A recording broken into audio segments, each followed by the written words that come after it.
Justicia de Estados Unidos sentenció a 10 años de prisión al excontralor Carlos Pollitt, acusado de conspiración para lavado de activos. La Fiscalía norteamericana asegura que Pollitt lavó 16.5 millones de dólares, pero su defensa asegura que solo fueron 10.1 millones. Gobierno colombiano resolvió suspender la exportación de energía eléctrica a Ecuador debido a que el vecino país también enfrenta problemas de sequía. De su parte, el ministro Antonio Goncalves aseguró que esto no afectará a la planificación del sistema nacional. Presidente Daniel Noboa Singh lideró la entrega del expediente técnico académico para la creación de la Universidad Pública de Santo Domingo de los Áchilas a la Asamblea Nacional. Para alcanzar este sueño y desarrollar el expediente, el gobierno destinó más de $344,000. Sin embargo, se logró un ahorro de $115,000, los cuales serán reasignados a otros proyectos prioritarios de la CENESID. En lo internacional, Israel fue víctima de un ataque con más de 200 misiles por parte de Irán. Esto como respuesta a la muerte de los líderes de los grupos Hezbollah y Hamas.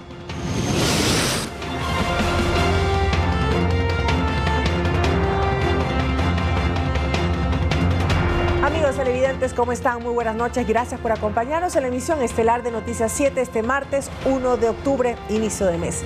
Los invitamos para que nos sigan como siempre en el telégrafo.com.es, ecuadortv.es, en el Dial República FM y a través de todas nuestras redes sociales. ¿Cómo está, Fer? Buenas noches. ¿Qué tal, Meche? ¿Cómo andas? Un fuerte abrazo para ti y para todos. Gracias por acompañarnos esta noche acá en el Noticiero Estelar. Y recuerden que en cualquier momento ya en sus pantallas aparece el código QR, el cual los invitamos a escanearlo con su teléfono celular para acceder a información actualizada y verificada que tiene para ustedes el telégrafo digital. Acá arrancamos, quédese con nosotros. El gobierno colombiano resolvió suspender la exportación de energía eléctrica a Ecuador debido a que el vecino país también enfrenta problemas de sequía. De su parte, el ministro Antonio Goncalves aseguró que esto no afectará a la planificación del sistema nacional. La resolución del gobierno colombiano se dio el pasado 30 de septiembre, tomando en cuenta que el vecino país también está atravesando los mismos problemas de sequía. Por ello decidieron que toda la generación energética será destinada para su población. Eso sí, esta medida se toma de manera temporal. Entonces, ¿cuántos megas dejaría de recibir nuestro país? Colombia a nosotros nos aporta alrededor de unos 410 megas. Nosotros respetamos la decisión de ellos. Evidentemente, si se mejora la situación allá, va a volver el servicio y eso es algo que estamos monitoreando día a día. Según el ministro de Energía Antonio Goncalves, el suministro colombiano ya venía bajando en los últimos días, por lo que ya se pensaba en la posibilidad de no contar con esos megavatios. Y lo que nos queda a nosotros es prepararnos por esa eventualidad para poder hacer una planificación sin tomar en cuenta el aporte que nos da Colombia para el sistema nacional interconectado. Y asegura que esto tampoco cambia la planificación de racionamientos energéticos programados. Colombia es una parte de todo lo que se analiza para poder tener esa planificación de los cortes. No va a haber ningún cambio del horario de aquí hasta el domingo. Ese se mantiene, incluso sin que Colombia nos venda. Por ello, el gobierno trabaja en recuperar centrales hidroeléctricas que estaban paralizadas, como Toachi y Pilatón, donde se espera terminar su construcción para iniciar operaciones experimentales en diciembre y operaciones comerciales en febrero del próximo año.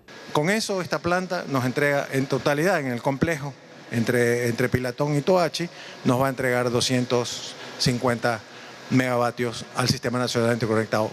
Lo positivo es que en los últimos días se han registrado lluvias considerables, lo que ha permitido que el embalse de Mazar en la provincia de La Suay suba 1 metro de agua. Recordemos que esta represa distribuye líquido vital a las hidroeléctricas Mazar, Pauta y Sopladora, que en su conjunto abastecen el 38% de la demanda energética nacional. Edison Saavedra, Noticias 7. El Centro Nacional de Control de Energía, CENACE, destacó la importancia del apoyo del sector privado en la generación eléctrica del país con sus propios generadores en alrededor de 300 megavatios para enfrentar la emergencia eléctrica. Mientras tanto, sectores de pequeños industrias proponen aplicar un sistema sectorizado de entrega del servicio de energía para optimizar la productividad. El gobierno nacional expresó su agradecimiento al sector privado por su aporte durante esta crisis de energía y solicitó que continúen encendiendo sus generadores al máximo durante las 24 horas y reduciendo la demanda del sistema nacional a partir del 1 de octubre. En caso de no poder mantener esta operación constante, se ha pedido que lo hagan en el periodo indispensable de 6 a 18 horas, mientras se anuncian compensaciones. El aporte del sector privado representa hasta 300 megavatios de generación. Felicitamos al gobierno nacional cualquier iniciativa, no solo la ley, sino cualquier iniciativa que nos permita tener el suministro de electricidad suficiente. En ese contexto, desde la pequeña y mediana empresa, que representa el 80% del empleo, se plantea aplicar un sistema sectorizado de entrega de servicio de energía para optimizar la productividad con 4 días de corrido sin cortes, dividiendo al país en 2 grandes zonas de empresas distribuidoras. El área tomate, que nos permitan trabajar lunes, martes, miércoles y jueves, 10 horas diarias para completar las 40 horas semanales. Y en la zona 2, que está en color celeste, se pueda trabajar jueves, viernes, sábado y domingo.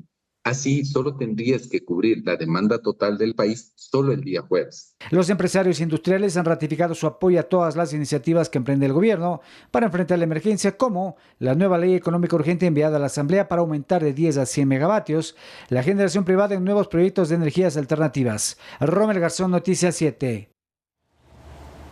La tarde de este martes, la capital soportó una intensa lluvia con presencia de granizo en el norte de la ciudad y en el Valle de los Chillos, especialmente en el sector de Conocoto, donde se registró acumulación de agua en varios puntos.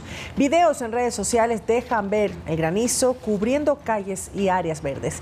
Según el Instituto Nacional de Meteorología e Hidrología, INAMI, se registran lluvias de variada intensidad en la Sierra de Ecuador, acompañadas de tormentas eléctricas, caída de granizo y ráfagas de viento, por lo que se solicita tomar las precauciones del caso.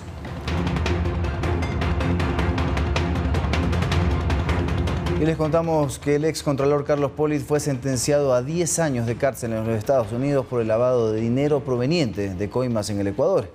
El exfuncionario de Estado tiene 74 años de edad y ya se encuentra en una cárcel de Miami. El excontralor Carlos Pollitt evadió a la justicia ecuatoriana en 2017 cuando lo investigaban por el caso de corrupción Odebrecht. Partió hacia Miami, Estados Unidos, donde lavó aproximadamente 16 millones de dólares que recibió de la empresa multinacional en concepto de sobornos. Era dinero que le depositaban a cambio de eliminar glosas y multas en proyectos hidroeléctricos y energéticos que acordó Odebrecht con el gobierno de la época entre el 2010 y el 2016. Prófugo en Estados Unidos por varios años, Pollitt evitó 6 años de cárcel en nuestro país por el delito de concusión en el caso Odebrecht. Pero en abril de este 2024, la Fiscalía estadounidense lo acusó de 6 cargos por conspiración de lavado de dinero mediante la adquisición de bienes en el estado de la Florida. Y este 1 de octubre, un tribunal federal lo sentenció a 10 años de prisión. La jueza Kathleen Williams brindó su veredicto tras 5 meses de recopilación de testimonios, pruebas e investigaciones sobre la ruta del dinero sucio de Pollitt para legalizarlo en Miami. Según la fiscalía, el excontralor ecuatoriano lavó 16.5 millones de dólares, mientras que su defensa argumentó que solo fueron 10 millones. La fiscalía pidió también la máxima pena, 19 años y 5 meses. En cambio, los abogados del guayaquileño de 74 años exigían una sanción reducida por su buen comportamiento en el Centro de Detención Federal de Miami, donde ayuda a servir la comida y a limpiar, así como participar en el coro eucarístico de la unidad. Pero no le fue suficiente. La jueza consideró que Pollitt merecía 120 meses de reclusión por el blanqueo de los capitales de la corrupción en el Ecuador. Para algunos, considerando su edad, podría ser una pena capital. Su hijo John también está involucrado como co-conspirador al supuestamente ayudarle en el lavado de activos y afrontará un proceso similar en la Florida. En el Ecuador, Pollitt es apuntado como una de las caras más visibles de la corrupción en los últimos años por estar inmiscuido en los procesos administrativos que permitieron sobreprecio y coimas para la adjudicación de contratos entre el Estado y compañías extranjeras. Lautaro Andrade Castro, Noticias 7. A propósito de este tema, el embajador de los Estados Unidos en Ecuador, Arthur Brown, declaró que esta sentencia es parte de la cooperación internacional en la lucha contra la corrupción y la impunidad. En un pronunciamiento oficial, Brown agregó que su país reafirma el compromiso de trabajar con el Ecuador para que los responsables de actos ilícitos enfrenten la justicia y de esta manera se luche contra la corrupción global.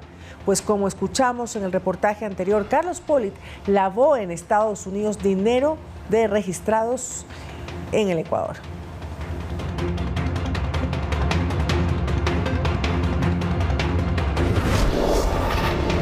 El presidente Daniel Noboa lideró la entrega del expediente, en este caso para la creación de la Universidad Pública de Santo Domingo.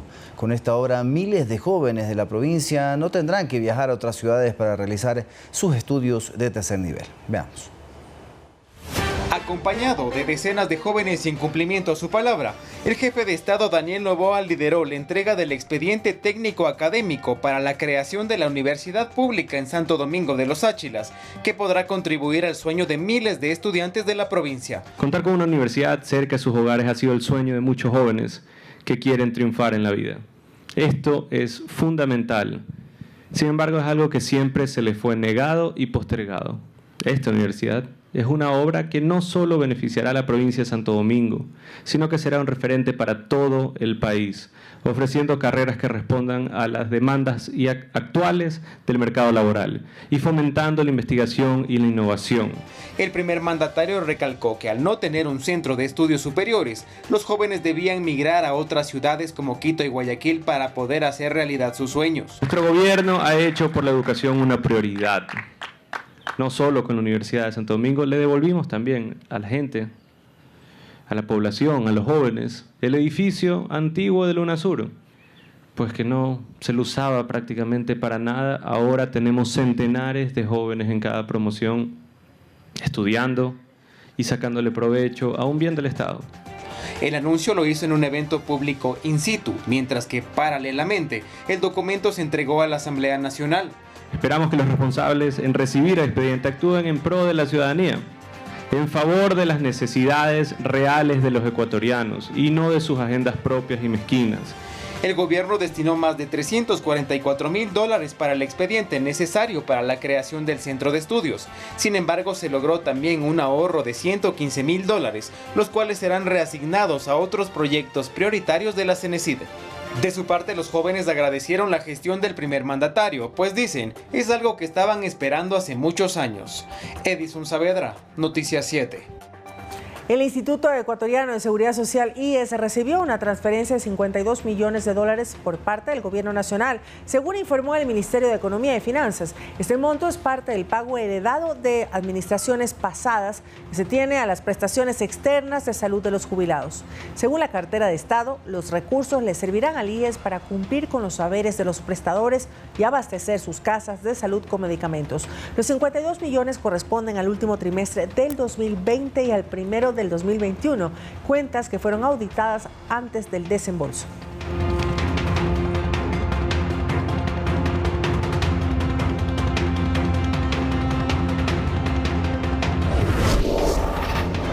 Y este día jueves se desarrollará en la Asamblea la fase de sustentación de las pruebas de cargo y de descargo en el juicio político a la ministra del Interior, Mónica Palencia. Esta etapa es la considerada clave, ya que de ello dependerá que las bancadas políticas tomen una posición respecto a esta interpelación. Ocurrió la noche de este lunes. En la continuación de la sesión de la Comisión de Fiscalización, no se presentaron los testigos de los asambleístas Paola Cabezas y Leonardo Berresueta, quienes fueron invitados por ellos para rendir su prueba testimonial. Paola Cabezas dice que este hecho la perjudicó en su estrategia de probar el supuesto incumplimiento de funciones de la ministra del Interior. Pero esto perjudicó la posibilidad de mis dos pruebas testimoniales. Ahora, en la fase de sustentación de pruebas de cargo y de descargo, los legisladores interpelantes pueden insistir en que den testimonio sus testigos. Ramiro Vela, integrante de la Comisión de Fiscalización, sostiene que no. La ley impide eso ya. Se podría presentar dentro de la participación de los interpelantes, porque hay que recordar que cada uno de ellos va a tener 3 horas para intervenir. Seguramente podrán hacer alusión al tema, inclusive presentar algún video o algún documento relacionado a eso, pero ya la participación de esos testigos no es posible. Esta etapa es clave, ya que lo que diga la ministra Palencia o los legisladores interpelantes depende que las bancadas tomen una posición respecto a esta interpelación. Jaime Guevara, del del bloque de independientes, cree que este juicio no tiene fundamento. Y de todas maneras debería pasar al Pleno. Si no pasare al Pleno, yo estoy convencido que de lo que se ha podido evidenciar no hay los méritos necesarios como para que esa funcionaria pueda ser llamada a juicio político. La Comisión de Fiscalización espera tener hasta el 9 de octubre el informe donde planteará que el juicio siga o no al Pleno o se lo archive de manera definitiva. Javier Ceballos, Noticias 7. Analistas se pronuncian sobre el juicio político a la ministra Palencia, mientras que la funcionaria de Estado asegura que la reducción de muertes violentas en el país es histórica y el porcentaje de disminución ya se ubica en un 19% frente al año pasado. El proceso de juicio político a la ministra del Interior, Mónica Palencia, también se debate fuera de la Asamblea Nacional. Y en la esfera pública se escuchan voces de analistas que dicen no estar de acuerdo con la interpelación. A mí me parece, digamos, preocupante, muy preocupante, que cada vez que un ministro de Estado, en este caso la señora Palencia, lucha contra el narcotráfico, lucha contra el crimen organizado, lucha contra los grupos de delincuencia organizada, pues salga el brazo político a tratar de ponerle piedras en la rueda. En la perspectiva del politólogo Alejandro Zavala, Palencia no sería la culpable de las imputaciones que la oposición le hace por las muertes violentas en el país. Cuando más necesitamos seguridad, cuando más necesitamos continuidad en las políticas, cuando se han dado resultados, todos quisiéramos que los resultados fueran espectaculares, pero es que el narcotráfico ha permeado en este país durante 15 años. Y según la ministra Palencia, las muertes violentas sí están en tendencia a disminuir. Estamos reduciendo en un porcentaje histórico. Yo los invito a revisar las reducciones de otros gobiernos. No tenemos ni el año. Y llegamos al poder sin mayores recursos. La última cifra de la Policía Nacional es que entre el 1 de enero y el 30 de septiembre en este 2024 hay un 19% menos de asesinatos que en el mismo periodo del 2023. La mayoría de la actividad criminal interpersonal, de esa actividad criminal con los homicidios intencionales que no están vinculados a problemas intrafamiliares, indudablemente que se está dando en una guerra, una disputa entre bandas. Pero además hay analistas que consideran que una eventual destitución de la ministra a manos del legislativo no resolvería el problema de inseguridad. ¿Qué gana la gente? ¿Qué ganan los ecuatorianos? ¿Qué se hizo? ¿Qué se logró? ¿Se cambia de ministro? El nuevo ministro va a tener que tomar nuevamente desde cero los labores de la ministra anterior. La oposición acusa a Palencia de no reflejar logros con el Plan Fénix y de la captura de Jorge Glass en la Embajada de México en Quito. Lautaro Andrade Castro, Noticias 7.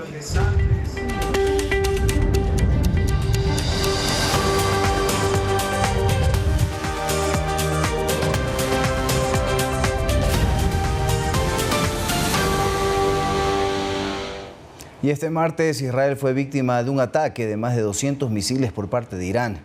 Esto como respuesta a la muerte de los líderes de los grupos de Hezbollah y Hamas. El ejército israelí confirmó después de semanas de advertencias que soldados israelíes se encuentran en territorio libanés cerca de la frontera. La invasión comenzó en la madrugada de este martes, incursiones terrestres limitadas, localizadas y selectivas basadas en información precisa contra objetos e infraestructuras terroristas de Hezbollah en el sur del Líbano, una operación que cuenta con cobertura aérea y de artillería. Así lo indicó el ministro de Defensa de ese país. Esta es la misión de las FDI y eso es lo que haremos. Y emplearemos todas nuestras capacidades, incluidas sus fuerzas y otras fuerzas desde el aire, el mar y la tierra. Mientras que más temprano el líder adjunto de Hezbollah, Naim Qassem, afirmó que están preparados para hacer frente a cualquier invasión terrestre israelí.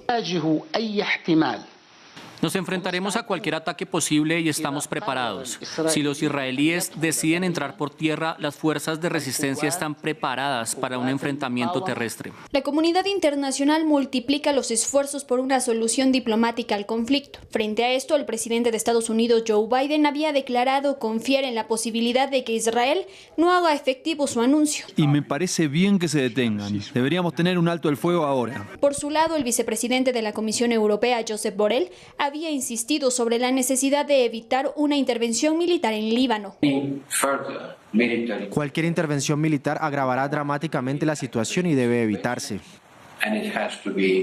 De 1985 a 2000, Israel ocupó el sur del Líbano como parte de su estrategia de seguridad y ahora piensa recuperarlo.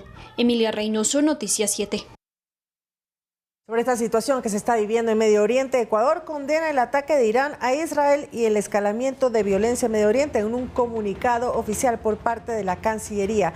El gobierno de la República del Ecuador condena el ataque de Irán a Israel con el lanzamiento de misiles balísticos hacia el territorio israelí y manifiesta su profunda consternación por la escalada de violencia en la región de Medio Oriente. Como promotor de la paz y el diálogo, como el único medio para la solución de conflictos, Ecuador hace un llamado a todas las partes a evitar acciones bélicas y cesar las hostilidades que atentan contra la vida de civiles inocentes y agravan la crisis humanitaria en la región. Bien, seguimos con más información y además en este tema el gobierno de Ecuador condenó el ataque de Irán a Israel y manifiesta sin duda alguna su profunda consternación alrededor de toda esta escalada por violencia en la región de Medio Oriente. Ecuador hace un llamado a todas las partes a evitar acciones bélicas y cesar, lógicamente, lo que está sucediendo.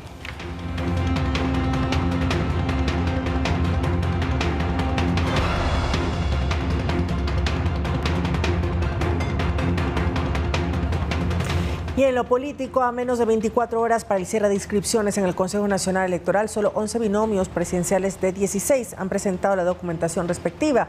Además de 584 listas proclamadas en primarias, solo 254 han solicitado su inscripción hasta el momento. El reloj del calendario electoral no se detiene y quedan pocas horas para la inscripción de candidaturas. Hacia el cierre de esta edición y según los datos publicados por el CNE, se han inscrito 11 binomios presidenciales de 16, 3 listas de asambleístas nacionales de 16, 4 listas de parlamentarios andinos de 16, 12 listas de asambleístas por el exterior de 40 y 223 listas inscritas de asambleístas provinciales y por circunscripción de 496. El haber ingresado la información respecto a las diferentes candidaturas vía Internet al Consejo Nacional Electoral no significa que éstas ya están aprobadas. Esto tiene que pasar por un proceso de revisión, insisto, a nivel de delegación cuando son de carácter provincial y a nivel del Consejo Nacional Electoral cuando son de carácter nacional. Las inscripciones se cerrarán oficialmente este miércoles a las 18 horas. Desde ese momento se abre un espacio para que las organizaciones políticas puedan impugnar las candidaturas inscritas. Y todas estas acciones de carácter legal que puedan darse pueden terminar en recursos planteados ante el Tribunal Contencioso Electoral, que es la última instancia en cuanto a justicia electoral. Todo esto está previsto que pueda ser terminado hasta la última semana de diciembre. Paralelamente, el CNE trabaja en la logística y seguridad del proceso electoral, entre otros temas, en coordinación con Fuerzas Armadas y Policía, así como en la organización del debate. La fecha prevista para el debate es 19 de enero. Hay que tener presente que de acuerdo al número de candidatos que se inscriban, puede ser necesario que el debate sea fraccionado en dos partes. Sería imposible hacer un debate con lo que se está previendo, que pueden haber 16 candidatos. La campaña electoral será del 5 de enero al 6 de febrero y las votaciones el 9 de febrero 2025. En el caso de una segunda vuelta, esta se realizará el 13 de abril. Rommel Garzón, Noticias 7. Y este día miércoles el presidente de la Asamblea, Henry Kronfle, dirigirá su última sesión del Pleno y posteriormente renunciará al cargo para inscribir su postulación a la presidencia de la República. Entre las bancadas mayoritarias hay un fuerte cabildeo para nombrar a sus representantes, a los 2 vicepresidencias y a las vocalías del Consejo de Administración Legislativa. La Asamblea se alista para una transición administrativa y política desde el socialcristianismo hacia el correísmo. Desde este miércoles, la parlamentaria de la Revolución Ciudadana, Viviana Veloz, asumirá la presidencia de la primera función del Estado, luego de que Henry Kronfle presente su renuncia para inscribir su candidatura presidencial. En estos casi 10 meses de gestión parlamentaria, luego de la aplicación de la muerte cruzada, hay una evaluación agridulce de la conducción de Kronfle. Adrián Castro del oficialismo lo cuestiona. De traer todos los órdenes del día con exhortos, con cambios del orden del día que no nos conducen a nada, con días nacionales de cualquier cosita por ahí que a la gente no le interesa este rato, y no nos concentramos en los temas que realmente valen la pena, lamentablemente la Asamblea seguirá con esa aceptación que se ha ganado debido a la posición de algunos colegas que lamentablemente vienen acá para hacer un circo. La independiente Lucía Pozo cree que no todo fue malo. Debo rescatar el hecho de que la actuación del presidente Kronfle ha sido bastante acertada dentro de lo que se ha sugerido y dentro de toda la problemática que ha debido tratarse en estos 9, casi 10 meses en la Asamblea Nacional. Quien también deja la Asamblea es Daliana Pazley. Durante 8 años ejerció el cargo de parlamentaria que según ella lo cumplió a cabalidad. Su meta, llegar a la vicepresidencia como compañera de fórmula de Henry Kronfle. También de las leyes que yo he logrado impulsar, que son leyes vigentes de la República del Ecuador y que han sido construidas con la sociedad civil. Al momento, hay conversaciones entre las bancadas con mayor representación de legisladores para designar sus representantes para ocupar los cargos que queden en acefalía momentánea, es decir, la primera vicepresidencia, en su momento la segunda vicepresidencia y las vocalías del CAL. Otto Vera, asambleísta socialcristiano, suena como uno de los candidatos a ocupar el cargo que deja Viviana Veloz. Será mi organización política, es decir, la CES y aliados, quien decidirá quién de nosotros, quién de los legisladores puede terciar en este caso para ser considerado como primer vicepresidente de la Asamblea. En enero, cuando empiece la campaña electoral, los legisladores que vayan por la reelección deben pedir licencia. Sus cargos lo asumirán sus alternos. Javier Ceballos, Noticias 7.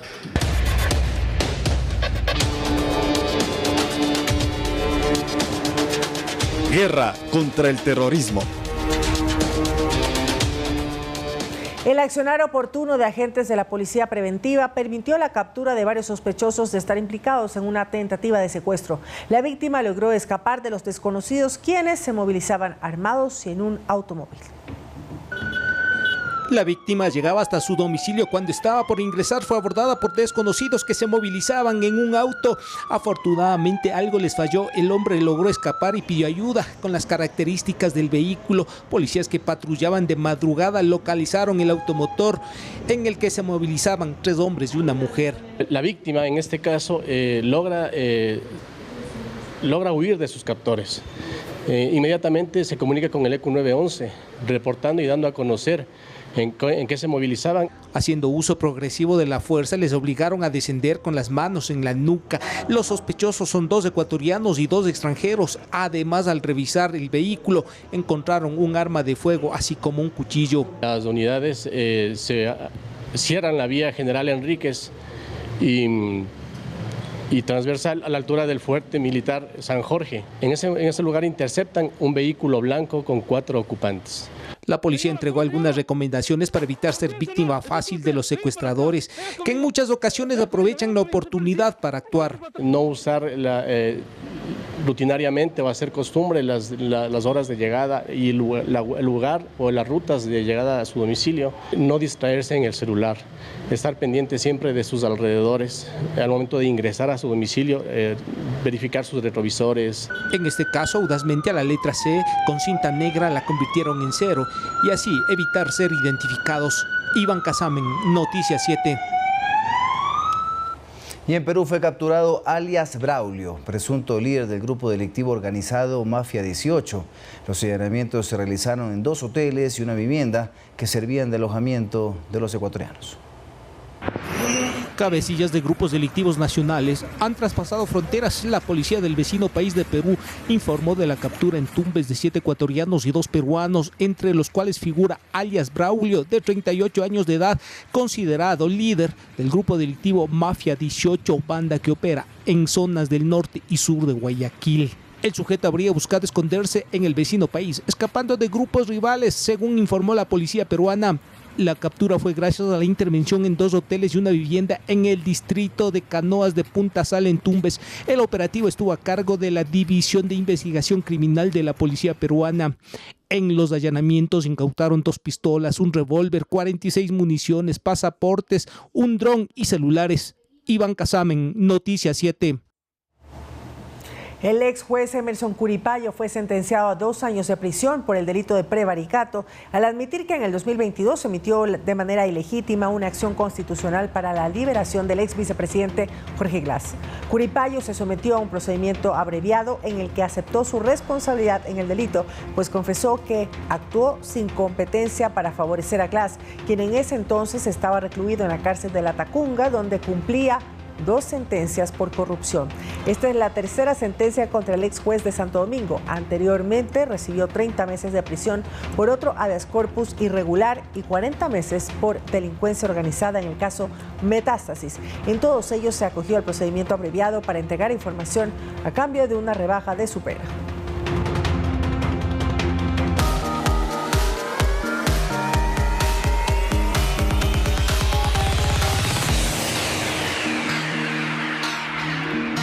Y un día como hoy nació el gran JJ, uno de los artistas más icónicos de nuestro país. En su honor, este día también se dedica a celebrar nuestra música más emblemática, el pasillo ecuatoriano. Dicen muchos que es melancólico, otros tantos que es una especie de canto popular al amor o al desamor, a nuestros más profundos sentimientos. Y por ahí se ha escuchado que es quizás el símbolo musical más importante del Ecuador. Ay, corazón, nidito de amor.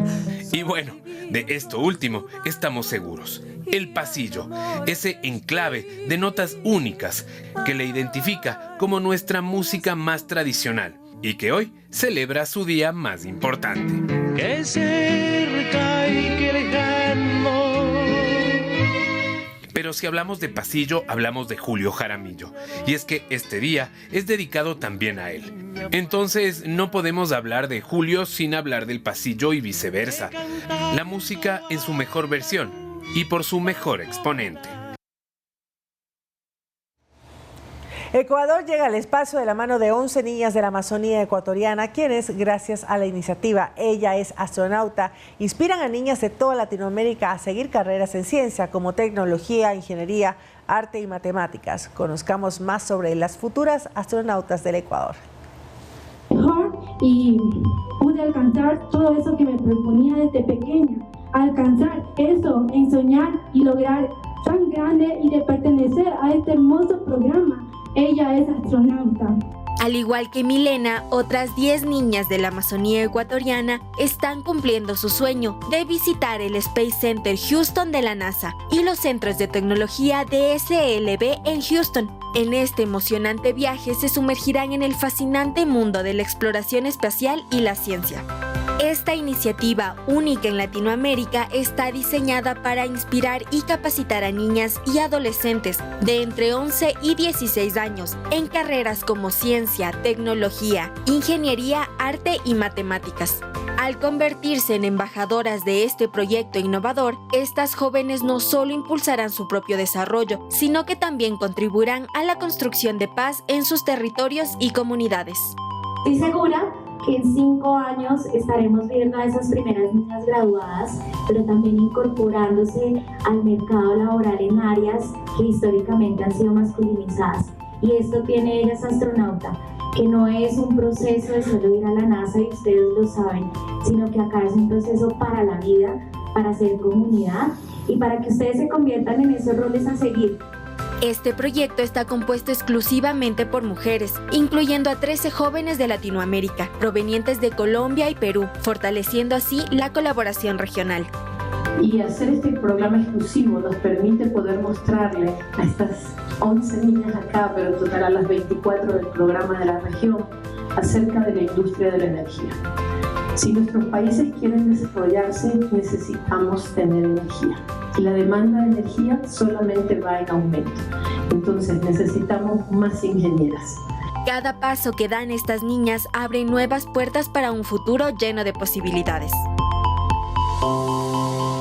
Y les contamos también que en el Museo de la Casa del Alabado actualmente tienen una exposición temporal denominada Sabor y Saber. Está compuesta por 4 tiempos. Este mes de septiembre arrancó su 4.º tiempo, ají y maní. Veamos.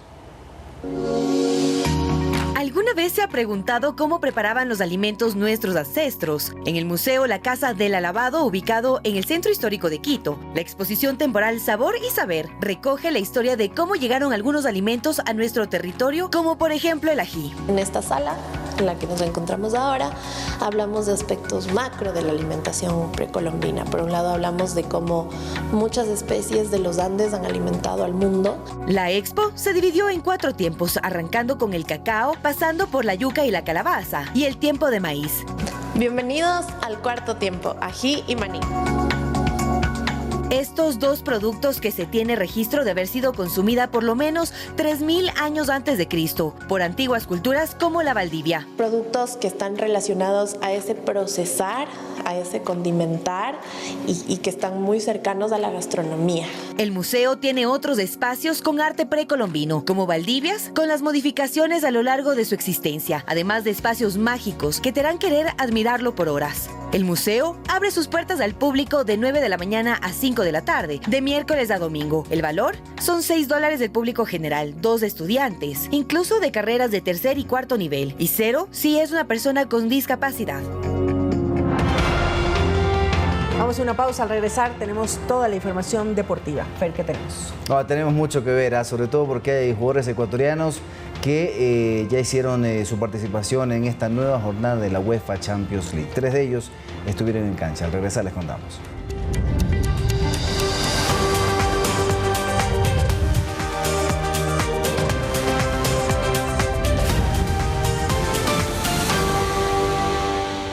El gobierno de Brasil anunció que el río Amazonas se encuentra en una situación crítica de escasez debido a la sequía histórica que afecta al país y que ha provocado los peores incendios en décadas. Los detalles con nuestra compañera Emilia Reynoso. Varios afluentes del río Amazonas, uno de los más largos y caudalosos del mundo, se encuentran en una situación crítica de escasez de agua. Así lo anunció la Agencia Nacional de Aguas y Alcantarillado de Brasil. Agregaron que se debe a la sequía histórica que afecta a ese país y a varios de Latinoamérica. El comunicado de la institución detalla que los ríos Iriri y Chingó, que alimentan a la importante hidroeléctrica de Belo Monte, se encuentran por debajo de los niveles mínimos de esta época del año. La declaratoria de la situación crítica estará vigente hasta el 30 de noviembre y permitirá que la agencia modifique las normas de uso del agua en las áreas vecinas a estos ríos. Está seco, peor que el año pasado, y este año se va a secar más. 900 kilómetros al oeste en el estado de Amazonas, el nivel del río Solimones bajó a 3 metros, un récord histórico según la Defensa Civil. Asimismo, el suministro de alimentos y agua potable obliga a los pobladores a realizar travesías bajo el sol abrasador, ruta que antes se recorría en bote. La mayor dificultad es el transporte. Queda lejos traer el producto, traer el alimento y el agua para tomar. Las personas ancianas no logran llegar al río. La selva amazónica, un ecosistema crucial para la regulación del clima, ha sido uno de los biomas más castigados por la sequía en Brasil. La ausencia de precipitaciones ha favorecido la propagación de incendios forestales en la Amazonía, que vive la peor ola de conflagraciones de las últimas 2 décadas. Emilia Reynoso, Noticias 7. El gobierno de Bolivia decretó desastre nacional por los incendios forestales sin precedentes que afectan sobre todo a Santa Cruz, el departamento más rico y poblado del país. El decreto permitirá canalizar la ayuda internacional y transferir recursos económicos desde el gobierno central a las gobernaciones departamentales. El último reporte oficial del Poder Ejecutivo de principios de septiembre advirtió que en el país se han destruido 3,8 millones de hectáreas de bosques y pastizales. Según las autoridades departamentales, se trataría del mayor desastre ambiental sufrido en esa región, que alberga a un 27% de la población nacional.